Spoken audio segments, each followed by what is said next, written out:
හරි අද අපි කතා කරන්න යන්නේ සාපේක්ෂ ප්‍රවේගයට අදාළ පාස් පේපර්ස් ටික. ඒ යටතේ මම මුලින්ම 2019 පේපර් එක ඩිස්කස් කරන්න හිතනවා. අපි බලමු සාපේක්ෂ ප්‍රවේගය ගත්තාම සාපේක්ෂ ප්‍රවේගය කියන ගැටලුව අපිට හම්බෙන්නේ ඇප්ලයිඩ් පේපර් එකේ දෙවෙනි කොටසේ පළවෙනි ප්‍රශ්නේ. නැත්නම් 11 වෙනි ප්‍රශ්නේ B කොටසේ හැටියට. හරි. ප්‍රවේග කාල ප්‍රස්ථාර ගැටලුවත් එක්ක එන අනිත් කොටස තමයි සාපේක්ෂ ප්‍රවේග ගැටලුව කියන්නේ. හරි. ඒතර මේ සාපේක්ෂ ප්‍රවේග ගැටලුව කියන එක නත් සාමාන්‍යයෙන් ගොඩ දාගන්න පුළුවන් ගැටලුවක්. තියරි ටික අවබෝධ කරගෙන තියෙනවා නම් හරි ලේසියෙන් ගොඩ දාගන්න පුළුවන්. හරි. එතකොට මේ සාපේක්ෂ ප්‍රවේගය අපිට ගැටලු වෙන්න පුළුවන් ආකාර කිහිපයක් තියෙනවා. ප්‍රධානම ආකාර ටිකක් තමයි ඔය කෙටිම දුර සෙවීම සම්බන්ධ ගැටලු, ඊළඟට ගුවන් යානයක ගමන සම්බන්ධ ගැටලු, ඊළඟට ගඟක් ගලද්දී ඒකේ පිහිනන මිනිසෙක් නැත්නම් බෝට්ටුවක චලිතයක් පිළිබඳ ගැටලු, ඊළඟ ප්‍රහාරක පරාසයක්, එහෙම නැත්නම් හඬ පරාසයක් පිළිබඳ ගැටලු. ඔන්න ඔය જાතිය ගැටලු අපිට එන්න පුළුවන්. මෑත කාලේ විභාගවල ඔය જાතිය ගැටලු අපිට ඇවිල්ලා තියෙනවා. හරි. ඒතර එක එක જાතිය ගැටලු වලට අපි ගණන් හදන විදි සමහර ඒවා වෙනස්. සමහරලාට අපි ප්‍රවේග ත්‍රිකෝණ සටහන් අපිට අවස්ථා දෙක තුනක් තිබ්බොත් අවස්ථා දෙක තුනටම අදාළ ප්‍රවේග ත්‍රිකෝණ එකම සටහනට කැඳලා ගණන් හදන අවස්ථා තියෙනවා. ඒතර ප්‍රවේග ත්‍රිකෝණ එක අවස්ථාවක් නම් තියෙන ප්‍රවේග ත්‍රිකෝණයෙන් අපි ගණන් හදන අවස්ථා තියෙනවා. එහෙම නැත්නම් ප්‍රවේග විභේදන මූලධර්මයේ පාවිච්චි කරලා ගණන් හදන විදිහ තියෙනවා. ඒතර එක එක ගණන් වලට එක එක විදි අපිට පාවිච්චි කරන්න පුළුවන්. ඒතර මෙයාට අපි බලමු පාස් පේපර්ස් වල දැනට යෙදිලා තියෙන ගණන් වලට අපි කොයි වගේ විදිහද පාවිච්චි කරන්න ඕනේ. යෙදිලා තියෙන ගණන් කොහොමද පහසුවෙන් අපි හදාගන්නේ කියලා. හරි. ඒතර කලින් කිව්වා වගේ මම අද මුලින්ම සාකච්ඡා කරන්නේ 2019 ගැටලුව. ඒතර ඔයගොල්ලන්ට මේ YouTube වීඩියෝ සීරීස් එකක් විදියට පාස් පේපර්ස් පහුගිය අවුරුදු 10ක විතර පාස් පේපර්ස් වලට අදාළ හැම පාඩමක විතර වීඩියෝ සීරීස් එකක් හැම පාඩමකට අදාළ ඉස්සරහ දවස්වල ලැබෙයි. සබ්ස්ක්‍රයිබ් කරලා තියාගන්න channel එක. හරි. අපි යමු 2019 ගානට. මේ මුලින්ම තියෙන්නේ 2019 ගාන ඕන කට්ටියම මයි ස්ක්‍රීන් එකේ දාලා තියෙනවා. ළඟ තියෙන කට්ටිය පේපර්ස් අරන් බලා ගන්න. හරි. මෙම ගණන් තියෙන්නේ සමාන්තර ඉවුරු සහිත පළල A වූ ගඟක් U ඒකාකාර ප්‍රවේගයෙන් ගලයි. රූපේ ABCD යන ඉවුරු මත වූ ලක්ෂ සමචතුරස්‍රයක ශීර්ෂ වේ. ජලයට සාපේක්ෂව නියත V විශාල U වේගයෙන් චලනය වන B1 සහ B2 බෝට්ටු දෙකක් එකම මොහොතක A සිට ඒවායේ ගමන ආරම්භ කරයි. B1 බෝට්ටුව පළමු AC දිගේ C වෙත ගොස් ඉන්පසු CD දිශාවට ගඟ දිගේ ඉහළට B වෙත ගලයි. B2 බෝට්ටුව පළමුව AB දිශාවට ගඟ දිගේ පහළට B වෙත ගොස් ඉන්පසු BD දිගේ D වෙත යයි. එකම රූප සරණක B1 හි A සිට C දක්වාත් B2 හි B සිට D දක්වාත් චලිතය සඳහා ප්‍රවේග ත්‍රිකෝණ වල දර්ශනයක් අඳින්න. හරි. තියෙනවා ගලන ගඟක් තියෙනවා. ওই ගඟේ ජලය ගලන ප්‍රවේගය අපිට දීලා තියෙනවා. ඊට අමතරව ගඟේ බෝට්ටු දෙකක් ගමන් කරනවලු. බෝට්ටු දෙක ගමන් කරන ලක්ෂ දෙක අපිට පැහැදිලිව රූප සරණ දීලා තියෙනවා. හරි. අපි පිළිවෙලට ගන්න පටන් ගමු. මේ අපි කරන්නේ 2019 සාපේක්ෂ ප්‍රවේගය ගැටලුව. අපි අදගම දීලා තියෙන රූප සටහන මෙන්න මේ වගේ අවස්ථාවක් දීලා තියෙන්නේ. මෙන්න ගඟ පොළවට සාපේක්ෂව u ප්‍රවේගයෙන් ගලනවා. මෙන්න මේ කියන ගඟේ ඉවුරු වල A සහ B කියලා ලක්ෂයක් මේ වගේ තැන් දෙකක, C සහ D කියලා ලක්ෂ දෙකක් මේ වගේ තැන් දෙකක තියෙනවා.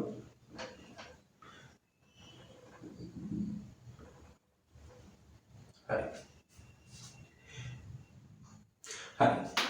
ඊළඟට බලමු මේකේ කොහොමද බෝට්ටු දෙක චලනය වෙන්නේ කියලා බැලුවොත් මේකේ මුලින්ම B1 කියන බෝට්ටුව AC දිගේ C වලට ගිහිල්ලා C වලින් ඉඳන් D වලට ගමන් කරනවලු. ඊළඟට B2 කියන බෝට්ටුව මුලින්ම A වලින් ඉඳන් B ට ගිහිල්ලා B වලින් ඉඳන් D වලට ගමන් කරනවලු. කොහොම හරි දෙන්නම චලනය පටන් ගන්න A ලක්ෂයෙන් දෙන්නම චලනය ඉවර කරන්නේ D ලක්ෂයෙන්. සාපේක්ෂ ප්‍රවේග ගැටලු හදද්දී අපි සාමාන්‍යීකරණය තමයි දීලා තියෙන වස්තු අංකණය කරගන්න එක. මම වස්තු ටික අංකණය කරගත්තොත් දීලා තියෙන වස්තු ටික තමයි B1 කියලා මම අංකණය කරන්නම් B1 බෝට්ටුව. මම B2 කියලා අංකණය කරන්නම් මගේ B2 බෝට්ටුව.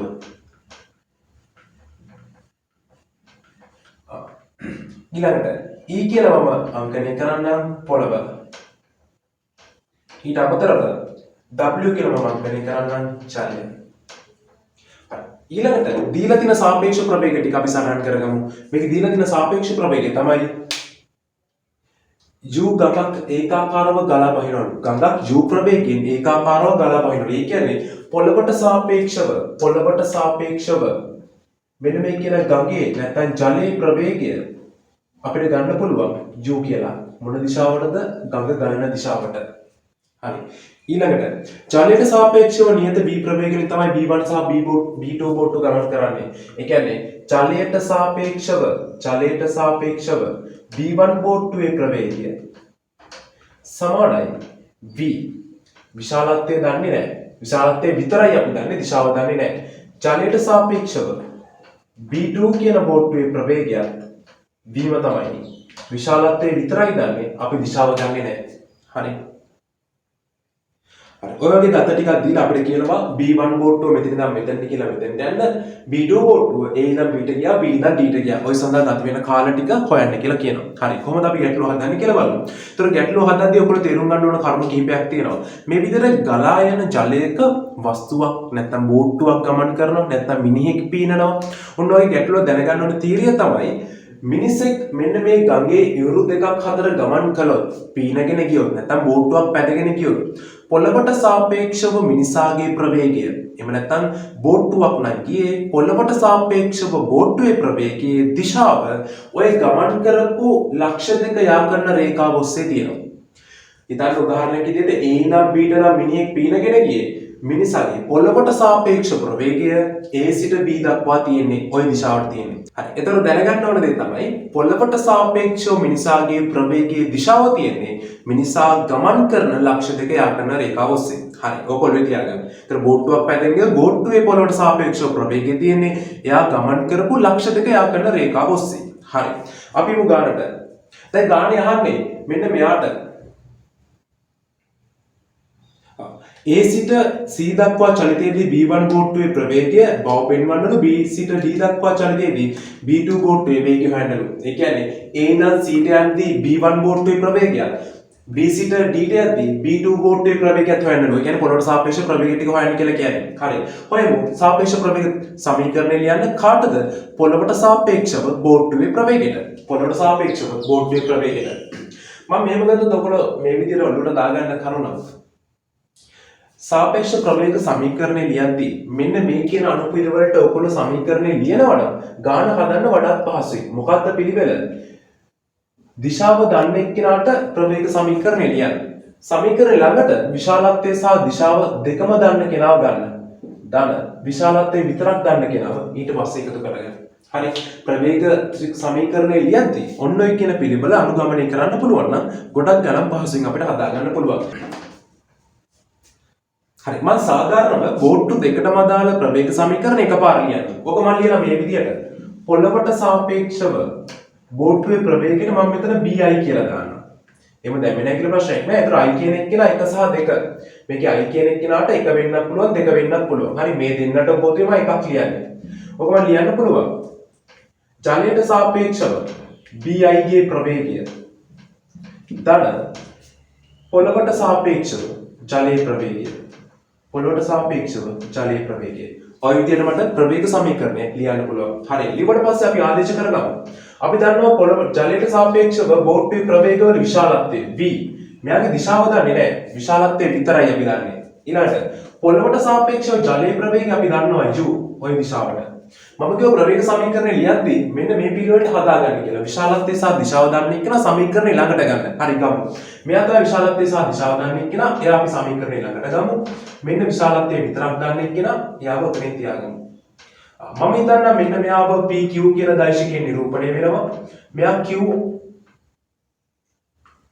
R1 2 ඔන්න ඔය කියන දෛශික දෙකෙන් නිරූපණය වෙනවා. ඇයි ඒ? මෙතන අවස්ථා දෙකක් තියෙනවා. අපිට B1 බෝට්ටුවට අදාළ කෙනෙකුත් ඉන්නවා, B2 බෝට්ටුවට අදාළ කෙනෙකුත් ඉන්නවා. හරි. ඒකේ සම්ප්‍රයුක්තය අපිට PR 1,2 කියලා ගන්න පුළුවන්. නැත්නම් PRI කියලා සාධාරණව දාගන්න. කැමති විදියක්. හරි. මොකක්ද උතන 1,2 කියන්නේ? PR1 කියන්නේ පොළොවට සාපේක්ෂව B1 බෝට්ටුවේ ප්‍රවේගය. PR2 කියන්නේ පොළොවට සාපේක්ෂව B2 බෝට්ටුවේ ප්‍රවේගය. ওই දෙකට සාධාරණව ওই විදියට ප්‍රවේග සමීකරණය ලියුවා. දැන් තියෙන්නේ සාපේක්ෂ ප්‍රවේග ත්‍රිකෝණ ටික නිර්මාණය කරන්න. කොහොමද ප්‍රවේග ත්‍රිකෝණය නිර්මාණය කරන්නේ? මුලින්ම PQ කියන දෛශිකය නිර්මාණය කරන්න. PQ දෛශිකය කියන්නේ U කියන ප්‍රවේගය. මේ පැත්තට එනම් PQ දෛශිකය තියෙන්න ඕන. මෙතන P, මෙතන Q. P P වලින් පටන් ගන්න Q කින් ඉවර වෙනවා. කවුද දාශිකයේ U. ඊළඟට P QR1 සහ QR2 කියන එක කියනවා විශාලත්වයේ V වෙච්ච දාශිකයන්. විශාලත්වයේ V වුණාට අපි දන්නේ නැහැ එයාගේ දිශාව මොකක්ද කියලා. ඒ නිසා එයාගේ සාධාරණ පදේ නැත්නම් R කියන එක කියලා ඉන්න පුළුවන් සාධාරණ පදේ අපි නිර්මාණය කරනවා. ඔක නිර්මාණය කරන්නේ කොහොමද? අපි දන්නවනේ දැන් V කියන දාශිකය පටන් ගන්නකොට Q වලින් ඉවර වෙනකොට R වලින්. R කියන එක කියලා කොහෙද තියෙන්නේ කියලා දන්නේ නැහැ. හැබැයි Q මෙතන. එහෙනම් මෙයා කේන්ද්‍රය කරගෙන අරය V වෙච්ච අරය V විශාලත්වයක් සහිත වෘත්තයක් නිර්මාණය කරන්න. ඔන්න ඔය කියන වෘත්තයේ පරිධිය මත ඕනෑම තැනක R1 සහ R2 කියන කට්ටිය ඉන්න පුළුවන්. කොහෙද ඉන්නේ කියලා අපි හරියටම හොයනවා. ඔය කියන පතේ තුල ඉන්න පුළුවන්. ඒතර අපි කරන්නේ මෙයා අරය කරගෙන Q කියන එක කියලා කේන්ද්‍රය කරගෙන අරය R වෙච්ච අරය V වෙච්ච වෘත්තයක් නිර්මාණය කරනවා. අපිට දිලා තිබ්බ අසමානතාවය V කියන එක කියලා ඊට වඩා විශාලයි කියලා. එහෙනම් වෘත්තය නිර්මාණය කරාම වෘත්තයේ අරය මේ දිගට වඩා වැඩි වෙන්න ඕන. දැන් මෙන්න මේ වගේ තැනකින් වෘත්තය යන්න ඕන. ඔය වගේ තැනකින් වෘත්තය යන්න ඕන. හරිනේ. දැන් කරන්න තියෙන්නේ මෙච්චරයි. සම්ප්‍රයුක්තය බලන්න PR1, PR2, PR1, PR2. කවුද PR1 කියන්නේ? පොළවට සාපේක්ෂව B1 බෝට්ටුවේ ප්‍රවේගය. පොළවට සාපේක්ෂව B1 බෝට්ටුවේ ප්‍රවේගය. පොළවට සාපේක්ෂව B1 බෝට්ටුව යන්නේ A ඉඳන් C ට. පොළවට සාපේක්ෂව B1 බෝට්ටුව යන්නේ A ඉඳන් C ට. හරි. එහෙනම් A ඉඳන් C ට නම් එයා ගමන් කරන්නේ P ලක්ෂය හරහා අපි A සහ C ඔය යා කරන රේඛාවට සමාන්තර රේඛාවක් නිර්මාණය කරන්න ඕන. ඇයි මම කිව්වා ගඟක වස්තුවක් ගමන් කරනවා නම් ගඟක බෝට්ටුවක් ගමන් කරනවා නම් යුරු දෙකක් හරහා පොළොවට සාපේක්ෂව බෝට්ටුවේ ප්‍රවේගයේ දිශාව වෙන්නේ ගමන් කරපු යුරු දෙක යා කරන රේඛාව. හරි. එහෙනම් මෙන්න මෙයා ගමන් කරන්නේ පොළොවට සාපේක්ෂව මෙන්න මෙයාගේ ප්‍රවේගයේ දිශාව වෙන්න ඕනේ. V1 බෝට්ටුවේ ප්‍රවේගයේ දිශාව වෙන්න ඕනේ AC දිශාව. AC දිශාව. අපි බලමු AC දිශාව මොකක්ද කියලා. මේක දීලා තියෙනවා මේ ගඟේ පළල A. මෙන්න මේ කට්ටිය සමචතුරාශ්‍රයක වෙන්නේ. මෙන්න මේ කට්ටිය සමචතුරාශ්‍රයක ඉන්නේ. මේ කට්ටියක සමචතුරාශ්‍රයක ඉන්නවනේ ඔයාලට තේරෙනවනේ මෙන්න මේ කෝණය අංශක 45යි. මේ කෝණය අංශක 45යි. මේවා A, මේවා A. මේ දිගවල් A. හරිනේ. එහෙනම් P හරහා තිරසට අංශක 45ක් ආනත රේඛාවක් නිර්මාණය කරන්න. තිරසට අංශක 45ක් ආනත රේඛාවක් නිර්මාණය කරන්න. ওই රේඛාවේ යම් කිසි තැනක ওই රේඛාව ගිහිල්ලා වෘත්තයේ පරිධිය ඡේදනය වෙන තැන. ওই රේඛාව ගිහිල්ලා වෘත්තයේ පරිධිය ඡේදනය වෙන තැන කවුද ඉන්නේ? R1 කියන ලක්ෂය ඉන්න ඕන. R1 කියන ලක්ෂය ඉන්න ඕන. දැන් මේ ගණන් මේව බලලා තීරි පුරුදු වෙන්න හදන්න එපා. මේ තියෙන ඔයගොල්ලෝ දන්න තීරි වලින් පාස් ගණන් හදන්නේ කොහොමද කියලා. හරි? උතර තමයි R1 ලක්ෂය. හරි. ඊළඟට R2 කියන එක නම යන්න ඕන. කවුද PR2 කියන්නේ? PR2 කියන්නේ B වලින් ඉඳන් D ට B2 බෝට්ටුව ගමන් කරපු ප්‍රවේගය. එහෙනම් B වලින් ඉඳන් D ට නම් B2 බෝට්ටුව ගමන් කරන්නේ පොළොවට සාපේක්ෂව B2 බෝට්ටුවේ ප්‍රවේගය තියෙන්නත් ඕනේ BD දිශාව ඔස්සේ. BD දිශාව කියන්නේ තිරසට අංශක 45ක් මේ පැත්තට. මේ කෝණය අංශක 45යි. එහෙනම් මෙන්න මේ වගේ දිශාවකට තමයි B2 බෝට්ටුවේ ප්‍රවේගය තියෙන්න ඕනේ. පොළොවට සාපේක්ෂව ප්‍රවේගය තියෙන්න ඕනේ. එහෙනම් ওই වගේ තැනක තමයි කවුරු ඉන්න ඕනේද? R2 කියන ලක්ෂය ඉන්න ඕනේ. R2 කියන එක කියලා ඉන්න ඕනේ ඔයගේ තැනක. ඒතර මේ කෝණ ගත්තොත් මෙයා අංශක 45යි, මෙයා අංශක 45යි. ඒතර මේ කෝණය අංශක 90ක් වෙන්න ඕන. හරිනේ? හරි. දැන් අපි ප්‍රවේග ත්‍රිකෝණය සම්පූර්ණ කරගමු. ප්‍රවේග ත්‍රිකෝණ සම්පූර්ණ කරගමු. මෙන්න එක ප්‍රවේග ත්‍රිකෝණයක්. මෙන්න අපේ අනිත් ප්‍රවේග ත්‍රිකෝණය. මෙන්න අපේ අනිත් ප්‍රවේග ත්‍රිකෝණය. හරි. එතකොට මෙන්න මේ විදියට ප්‍රවේග ත්‍රිකෝණ දෙක නිර්මාණය වෙයි. ඔය විදිහට ප්‍රවේග ත්‍රිකෝණ දෙක නිර්මාණය වෙයි. අපි දැන් හොයන්න ඕනේ PR1 කියන රේඛා ඛණ්ඩයේ විශාලත්වය අපි හොයාගත්තොත් පොළවට සාපේක්ෂව B1 බෝට්ටුවේ A සිට C ගේ ප්‍රවේගය එනවා. PR2 රේඛා ඛණ්ඩයේ විශාලත්වය හොයාගත්තොත් පොළවට සාපේක්ෂව B2 බෝට්ටුවේ B සිට D ට ප්‍රවේගය එනවා. හරිනේ? ඔය ටික අපිට හොයාගන්න පුළුවන්. කොහොමද මෙතනින් එහාට ওই දිගවල හොයාගන්න කියලා බලුවොත් පොඩි නිර්මාණය කරොත් ඕක ඔයගොල්ලන්ට හොයාගන්න පුළුවන්. අපි දන්නවා මෙන්න මේ කට්ටිය දැන් වෘත්තය අරයන්. ඒතර මේක B. මේ දිගත් V වෙන්න ඕන. හරිනේ? පොඩි නිර්මාණයක් කරනවා. මෙන්න මේ කියන Q ලක්ෂයේ ඉඳන් මේ රේඛාවට මම ලම්බකයක් නිර්මාණය කරනවා. Q ලක්ෂයේ ඉඳන් ඔය රේඛාවට ලම්බකයක් නිර්මාණය කරනවා. මේක U නම් මේක 45යි නම් මෙයා U sin 45. ඒ කියන්නේ U බෙදීම මූල දෙකයි. මෙයා U නම් මෙයා 45යි නම් මෙන්න මේ දිග මොකද්ද? ඒකත් U sin 40 U cos 45. ඒ කියන්නේ U බෙදීම මූල දෙකයි. මම මෙතන දාගන්නම් D වගේ ලක්ෂයක් කියලා මේක D වගේ ලක්ෂයක් කියලා දාගන්න බලු කොහොමද ගන්න කියලා මේ රූපේ දිහා බලපුවම ඔයගලන්ට තේරෙනවා මෙන්න මේ දිග මේ එතනින් ඉඳන් මෙතනට නැත්නම් PR1 කියන දිග මට ගන්න පුළුවන්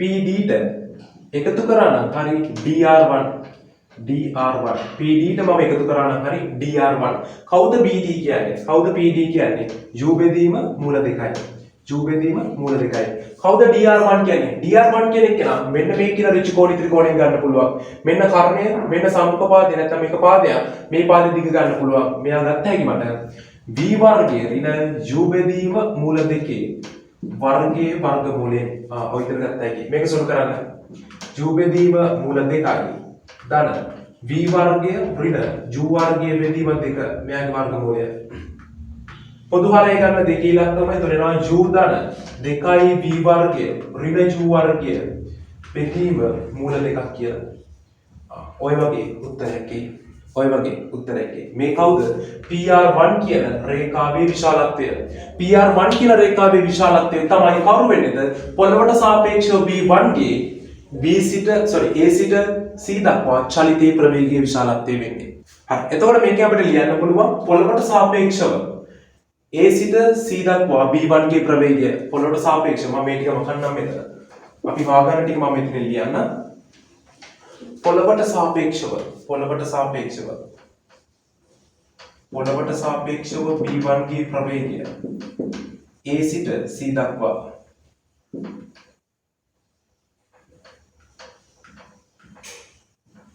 මට ගන්න පුළුවන් මෙන්න මෙහෙම එකයට මූල දෙකයි V වර්ගය ඍණ U වර්ගයේ වර්ගමූලය ධන U ඔය විදිහට මට උත්තරයක් එයි. හරි. ඕක අපිට පෙන්නන්න තියෙන ඔය පිළිතුර තමයි අපිට පෙන්නන්න තියෙන්නේ. ඊළඟට අපෙන් අහනවා B2 බෝට්ටුව B වලින් D වලට යද්දී ප්‍රවේගයේ විශාලත්වය මොකක්ද කියලා. හරි. පොළට සාපේක්ෂව ප්‍රවේගයේ විශාලත්වය කියන්නේ PR2 කියන එකනත් අපි හොයමු. PR2 කියන එකනත් අපිට හොයන්න පුළුවන්. කලින් වගේම හිතුවොත් කොහොමද PR2 හොයන්නේ? මම මේ වගේ නිර්මාණයක් කරනවා. මෙන්න මේ කියන රේඛාව මේ විදිහට දික් කරනවා. මෙතනින් මම ලම්බකයක් නිර්මාණය කරනවා. හරි. එතකොට මේක U මේකත් අංශක 45යි. U නම් මේක 45 නම් මේක U බෙදීම මූල දෙකයි. මේ දිගත් U බෙදීම මූල දෙකයි. එහෙනම් මට PR2 කියන එක නත් ලේසියෙන්ම හොයාගන්න පුළුවන්. කොහොමද PR2 හොයන්නේ? PR2ට U බෙදීම මූල දෙක එකතු කරාම බලන්න මේ ත්‍රිකෝණය. PR2ට U බෙදීම මූල දෙක එකතු කරාම මේ පාදයේ දිග සෙට් වෙනවනේ. ඔය පාදයේ දිගම මෙන්න මේ කියන ඍජු කෝණී ත්‍රිකෝණයෙන් අපිට හොයන්න පුළුවන්. කොහොමද? V වර්ගය ඍණ U බෙදීම මූල දෙකේ වර්ගයේ වර්ගමූලය. මේ දිගම මේ ඍජු කෝණී ත්‍රිකෝණය ලියන්න පුළුවන්. කර්ණයේ වර්ගයෙන් මේ පාදයේ වර්ගය අඩු කරලා වර්ගමූලය ගත්තාම මේ දිග එනවා. ওই දිගම තමයි PR2ට U බෙදීම මූල දෙක එකතු කරාම එන්නේ. එහෙනම් උත්තරය හරි සරලයි. PR2 කියන එක නමට ගන්න පුළුවන් 2යි V වර්ගය ඍණ U වර්ග. යාගේ වර්ගමූලය බෙදීම මූල දෙක ඍණ U බෙදීම මූල දෙක කියලා. බෙදීම U බෙදීම මූල දෙක පොදු වරයට ගන්න. හරි. එතකොට ඔය තියෙන්නේ මොකක්ද? පොළවට සාපේක්ෂව B2 කියන බෝට්ටුවේ ප්‍රවේගය කොහිනම් කොහෙටද? B සිට D දක්වා මොකක්ද එන්නේ? එකයට මූල දෙකයි. 2යි V වර්ගය ඍණ U වර්ගයේ වර්ගමූලය ඍණ U ඔහොම උත්තරයක් එන්නේ. ඔය දෙක තමයි අපිට මුලින්ම හොයන්න කියලා තියෙන්නේ. හරි. තාම ඉවර නෑ ගැටලුව. තව කොටසක් තියෙනවා. මොකද්ද? අපෙන් ඊළඟට අහන්නේ මේ ප්‍රවේගය විතරක් නෙවෙයි. අපෙන් අහනවා B1 බෝට්ටුව A වලින් C ට ගිහිල්ලා C වලින් D ට එන්න ගතවන කාලය. ඒ වගේමයි B2 බෝට්ටුව A වලින් B ට ගිහිල්ලා B වලින් D ට එන්න ගතවන කාලය. ඔක්කොමද හොයන්නේ? අපි ඊට කලින් හොයන්න ඕන B1 බෝට්ටුවට D වලින් D ට යන පොළොවට සාපේක්ෂ ප්‍රවේගය. ඒ වගේමයි B2 බෝට්ටුව A වලින් B ට ගමන් කරන පොළොවට සාපේක්ෂ ප්‍රවේගය. මේ දෙකත් අපි හොයලමු මේ විදිහට. මම ලියන්න B1 බෝට්ටුවට C සිට D චලිතයට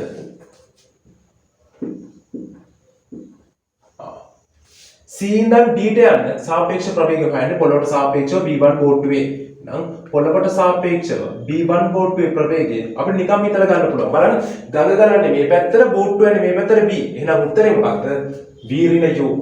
V ඍණ U. හරිනේ. V ඍණ U මේ පැත්තට V ඍණ U. ඊළඟට B2 බෝට්ටුව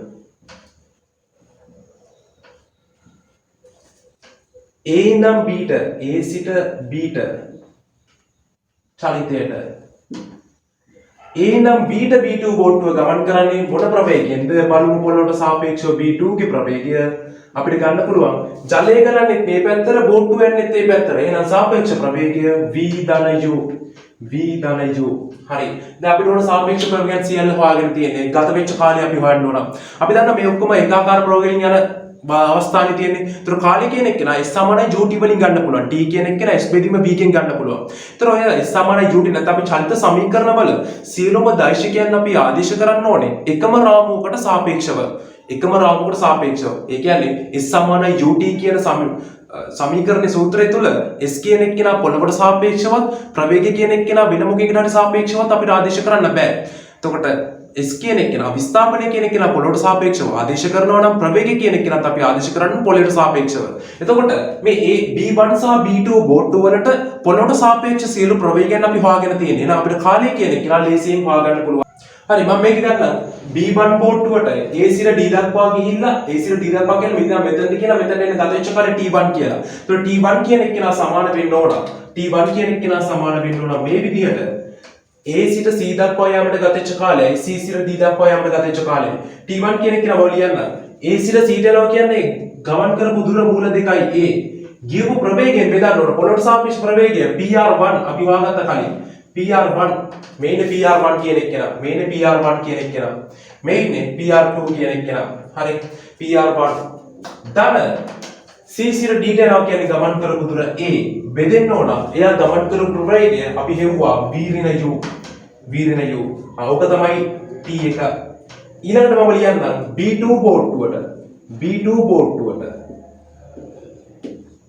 A සිට D දක්වා යාමට ගතවන කාලය A සිට D දක්වා යාමට ගතවන කාලය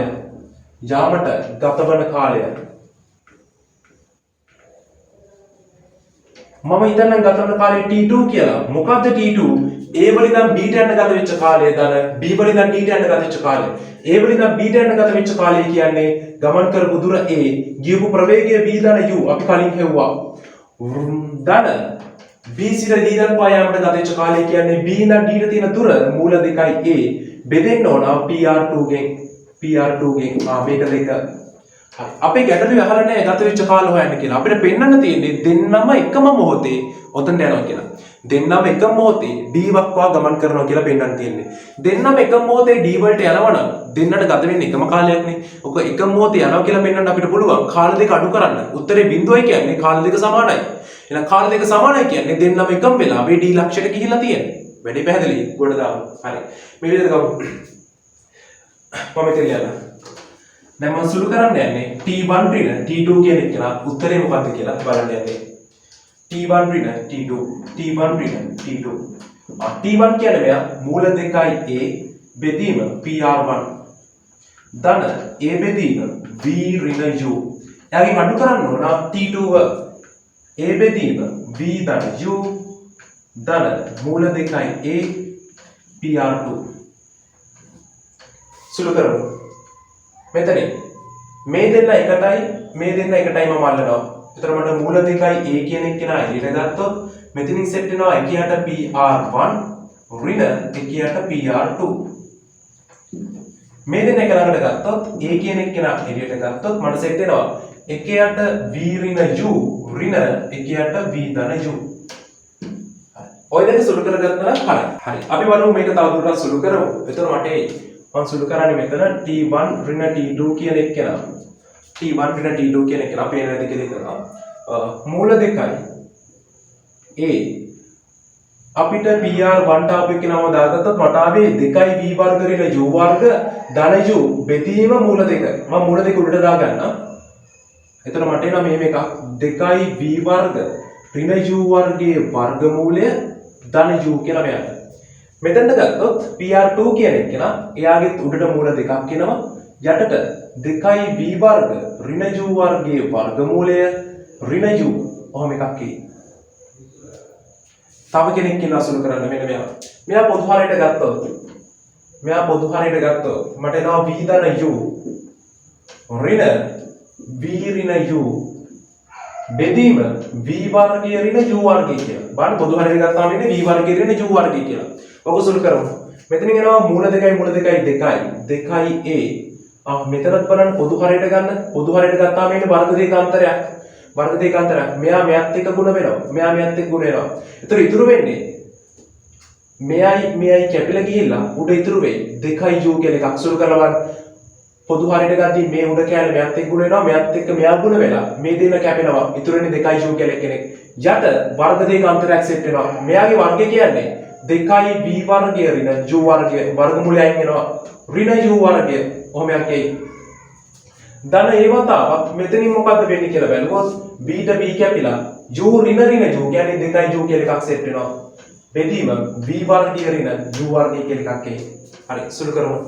මෙතනින් 2a 2u බෙදීම බලන්න 2v වර්ග ඍණ u වර්ග ඍණ u වර්ග. ඒ කියන්නේ දෙවතාවක් v වර්ග ඍණ u වර්ගය කියලා එකක් එයි. v වර්ගය ඍණ u වර්ගය කියලා එකක් එයි. ධන ඒ වතාවක් මෙතන සෙට් වෙනවා 2u බෙදීම v වර්ගය ඍණ u වර්ගය කියලා එකක්. මෙතන සුළු කරද්දී අපිට ඉතුරු වෙන්නේ ඍණ 2u කියලා කෙනෙක්. බලන්න පොදු හරයට ඍණ 2u කියලා කෙනෙක් ඉතුරු වෙන්නේ. හරි මේ දෙක සුළු කරන්න. මේ දෙක කැපිලා ලස්සන උත්තරයක් එනවා. 2au කෙනෙක් කියලා 2au බෙදීම ඍණ 2au v වර්ගය ඍණ u වර්ගය ධන 2au v වර්ගය ඍණ u වර්ගය මේකේ දෙන්න කැපිලා යනවා. උත්තරේ මොකක්ද? බිඳුවයි. උත්තරේ බිඳුවයි. කාල දෙක අඩු කරාම උත්තරේ බිඳුවයි කියන්නේ දෙන්න සමානයි. දෙන්න සමානයි කියන්නේ B1 බෝට්ටුව A වලින් ඉඳන් D ට, ඒ කියන්නේ A වලින් C ට ගිහලා D ට ගන්න ගත වෙච්ච කාලය B2 බෝට්ටුව A වලින් ඉඳන් B ට ගිහිල්ලා D ට යන ගත වෙච්ච කාලය සමානයි. ඔච්චරයි. හරි සරලයි. ලේසියෙන්ම කොට දා ගන්න පුළුවන්. හරි නේද? ඔතනින් 2019 ගැටළු විවරණය අවසන් වෙනවා. හරි.